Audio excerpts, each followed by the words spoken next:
This hearing may seem routine at first, but it quickly turns into a serious courtroom warning about probation, responsibility, and the real consequences of not following the rules. All right, are you Keyshawn Purdy? Mm-hmm. And so it looks, Ms. Purdy has two cases. She's on probation and cause number 24 DCCR 1272 for the state jail felony offense of unauthorized use of a vehicle. And then there is new offense Injury to the child. and cause number 25 DCCR 1523.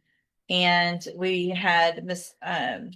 Purdy was here before and entered a plea of true to failing to perform the community service hours, but not true to all of the other allegations in that motion to revoke. And we had reset it today for sentencing.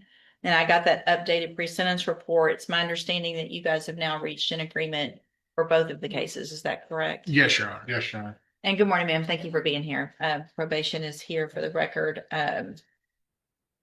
So let's first go through the new case and then we'll go back and make sure we've got everything done on the other.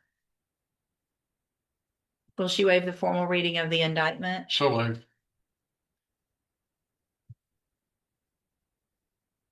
Ms. Purdy, in cause number 25, DCCR 1523, you're charged with the state jail felony offense of injury to a child, and that's from September 28th of 2025. How do you plead to that charge? Yes. Are you pleading guilty freely and voluntarily? Yes. And are you pleading guilty because you actually did what they've charged you with? Yes. I have here on the tablet some documents that have your signature on them that the state has marked as exhibit number 1. Before you signed these, did you go over them with Mr. Kimler? Yes, ma'am. Do you fully understand them? Yes, ma'am. And do you understand if I follow the agreement that you've made with the district attorney that you'll be waiving or giving up any right to appeal? Yes, ma'am. And it looks like the agreement that you've reached in this case is for a 3-year deferred probation. There would be a $250 fine. You would be required to follow all of the rules and conditions of probation. And part of that agreement would be that your probation in the other cases continued. Is that your understanding? Yes, ma'am.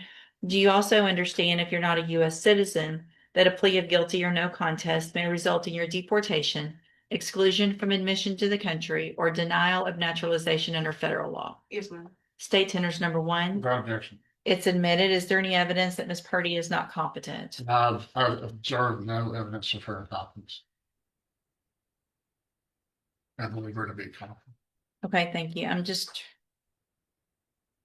because we didn't do a pre-sentence report on that Your Honor, case, I think I would ask that we might just need one. use the report from probation, the updated report in the probation case. Honestly, the review of that was part of the reason we worked this out in this manner. Your Honor, without objection. Unless you want some clarification. Well, I guess what I want is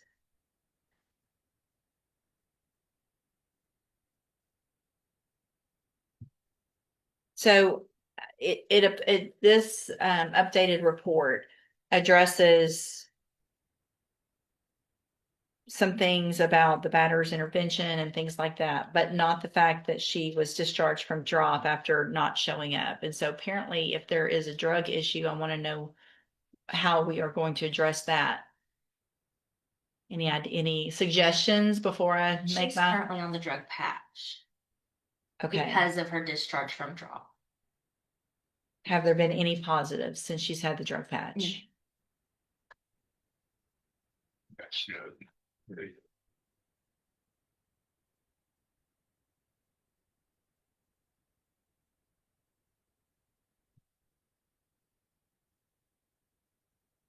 And it looks like she was on that, but it was inconsistent for at least some time with maintaining it. Is that correct also? Correct. Awesome.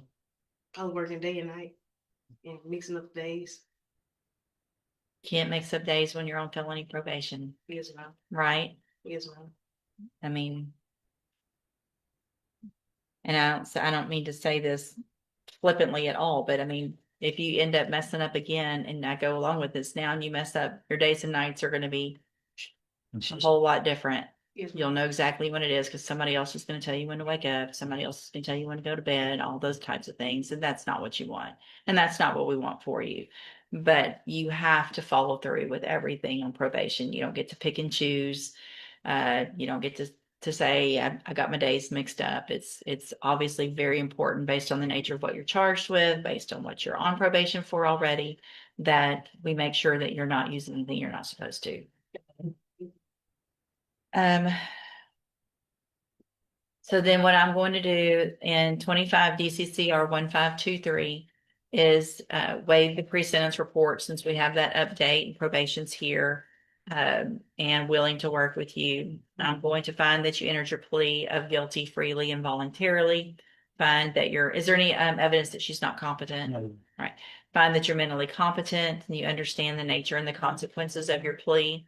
Find sufficient evidence to find you guilty. However, I'm going to follow the agreement that you made and defer all proceedings, place you on probation. Sorry, my computer just got for 3 years. Order that you pay the $250 fine, and again, follow all of the rules and conditions of probation. Right now, that's to have a drug patch.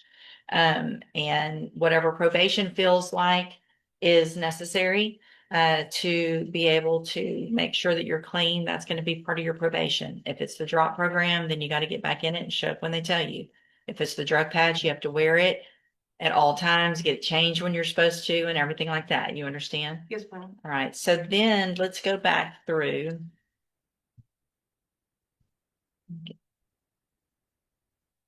Clause number 24 DCCR 1272, which is the motion to revoke probation case.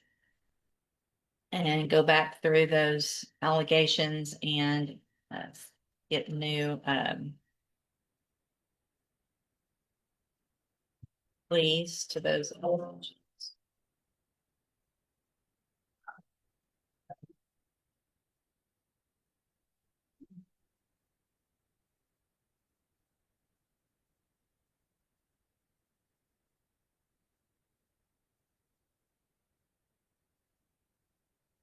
Okay, so in 24 DCCR 1272, I'm going to go back through that motion.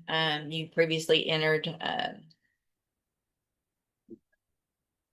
plea of true to count 2. So let's go back through. Again, you're on probation for the state jail felony offense of unauthorized use of a vehicle. That probation was from July 22nd of 2024. It was a 3-year deferred probation. Count 1, which you previously entered a plea of not true to, alleges that you committed the new offense of injury to a child September 28th of 2025. And how is that true or not true? True. Okay. And then you pled true to count 2 already, which was the community service. Count 3 alleges that you're behind in your court assessed fees. Is that true or not true? They're paid up. That's okay. That's fine. So, did you enter your plea of true to count 1 freely and voluntarily? Yes. And because that count is actually true. Yes. And so the agreement in this is just to continue probation. Is that correct? Yes, Your Honor. Contingent upon deferred. So here's what I'm going to do, Ms. Purdy. I'm going to find that you entered your plea of true to count 1 today and count 2 previously freely and voluntarily. Find those counts true. Find sufficient evidence to find you guilty and revoke your probation, but I'm not going to do that. I'm going to follow this agreement, give you this opportunity to prove that you can do everything you're supposed to. And I am going to order as a condition of this probation the same thing, that at this point you have the drug patch or whatever probation thinks is necessary to make sure you're clean. And if that means drop or JCDI or whatever, then you would be required to do that. I am going to extend your probation in this case by 1 year, and everything else is the same. So you now have 2 excellent opportunities because you're on 2 felony probations. And I want to make sure you understand, if you're back in here after us all giving you this opportunity and probation willing to work with you, it's not going to go this way again. Okay. So make sure you do everything you're supposed to. There's no reason for me to believe that you can't. You just have to make sure that you make this all a priority. It's great that you're working. We want you to be working, obviously, but you have this responsibility that is just as important. Okay. Yes. I'm going to hand you in each of your cases the trial court certifications that shows that At this point, the judge makes one thing clear: probation isn't flexible. Every condition matters, and repeated mistakes or excuses can quickly turn a second chance into a jail sentence. these were all agreed, and so you've waived any right to appeal. If y'all will sign this one and take those bottom 2 copies and give me back the top 2. Thank you for being here, ma'am. And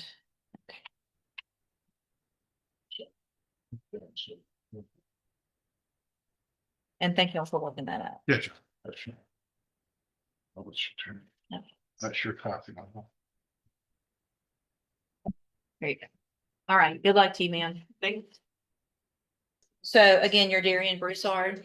And so, Mr. Broussard, you're here in my court in cause number 25, DCCR 1441, and charged with, hold on a second.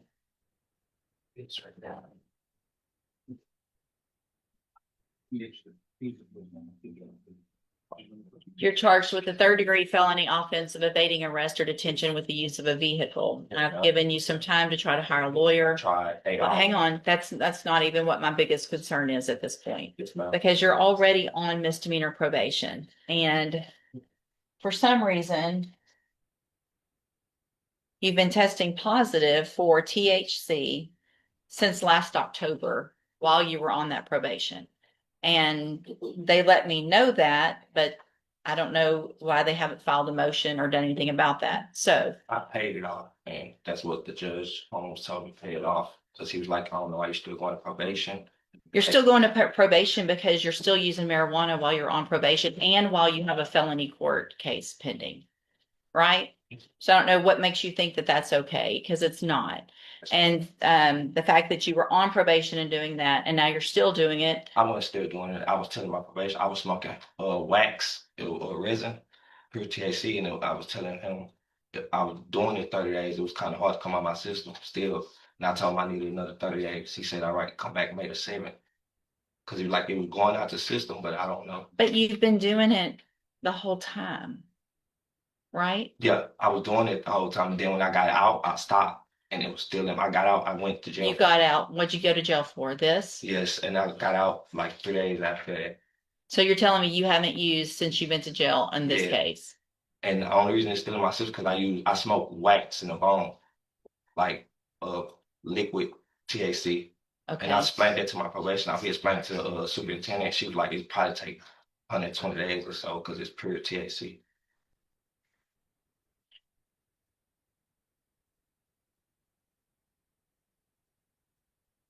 He's been out since September. You've been out of jail since September? No, yeah. No, I went to jail since I went out of jail since November. It's April. If I'm not mistaken. Yeah. Okay. So I'm going to find that you have violated the conditions of your bond. I didn't violate it. There's no way it's still in your system if Hey, stop talking because you're going to make it worse. Yes. Okay. There's no way. I don't care what you're smoking out of whatever you're smoking it out of. Hang on. Because if the last time you did that was in September of last year or November of. No, it was January. That was my last time because I was like. So you're not, I'm sorry. you're not telling me the truth. Yes, ma'am. I'm saying my last time when I got out of jail was in November. That was the first day I got out November the 1st. Mm-hmm. I didn't go report till I think September.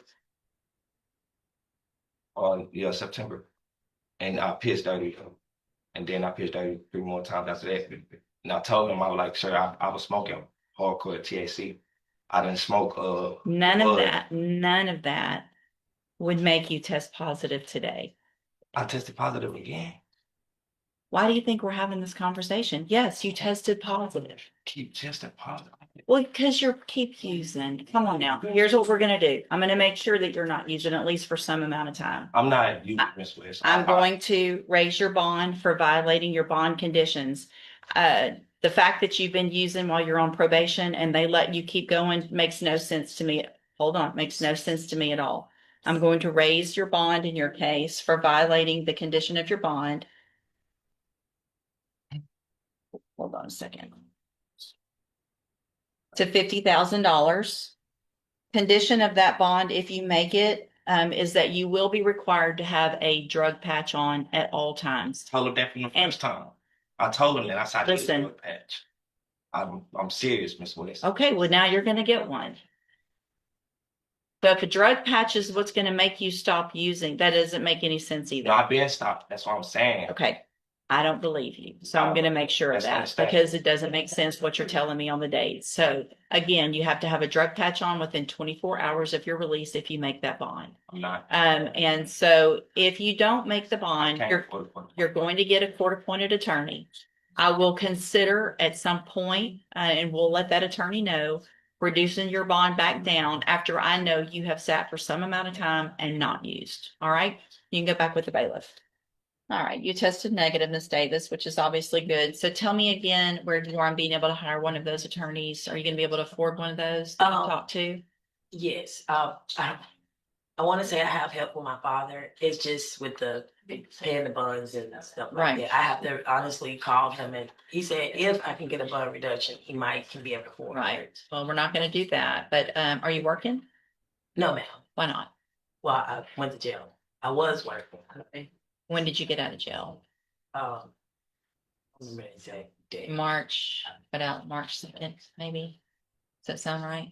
Last Yes. month? Yes, ma'am. Okay, so, as you, But you say no to the bond reduction.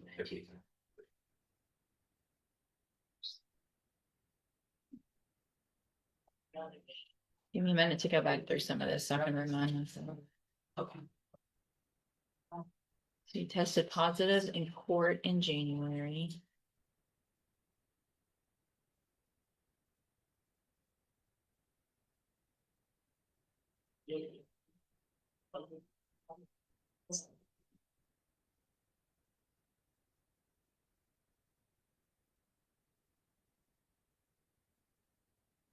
When you tested positive in January, is that when I raised your bond? No, that was the first time I came here. So then you came back and It you was got the drug drug patch. patch and you were Mhm. testing positive on the drug patch, so I raised your bond Yeah, after you tested positive. in it was court. the So at this point, I'm not gonna reduce your bond. If you can't afford an attorney and you've tried, then I can have you fill out the paperwork for a court-appointed attorney. But based on the fact that the history you have with testing positive here, testing positive again after I gave you that opportunity to be on the drug patch, I'm not gonna reduce your bond. Do you want to fill out the paperwork this morning to see if you qualify for a Yes. court-appointed lawyer? So you're gonna fill it out. Make sure that you fill it out accurately and completely because you're gonna swear under oath that it's all true, correct? And then you take a look at it. Step in front of the clerk on the end, she'll give you that paperwork. Morning, are you Bonita, Green? Yes, ma'am. Graham, I'm sorry. Yes, ma'am. And do you also go by Green? Yes, that's my maiden name. Okay. And so, Ms. Graham, you were previously in court. You're on probation and cause number 23, DCCR 1828, and then there was a new offense and cause number 25, DCCR 0734. You entered a plea of guilty in the new case, and also it looks like pleas of true in at least some of the allegations in the motion to revoke. There was no agreement. I received that pre-sentence report. Have both of you had an opportunity to review the report? Yes, Your Honor. State has, Judge. Are there any additions or corrections? I reviewed it with Ms. Graham. If the court has any additional questions, she does accept responsibility in hopes of. How so? Other than saying it when she was here last time. So here's the thing, Ms. Graham, you don't get to come in and say you plead guilty if you didn't do it. So what it looks like you told the probation officer is that you didn't do this. Is that correct? So why would you have pled guilty when you were here before, when you were under oath, sworn to tell the truth? I asked you very specific questions about, did you in fact do what they charged you with? And are you pleading guilty freely and voluntarily and things like that? Why would you have done that if you didn't do it?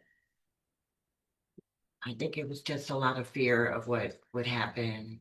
In the end, the court gives another opportunity, but with a clear message. Follow the rules, or the next time this situation won't end with probation, it will end with jail.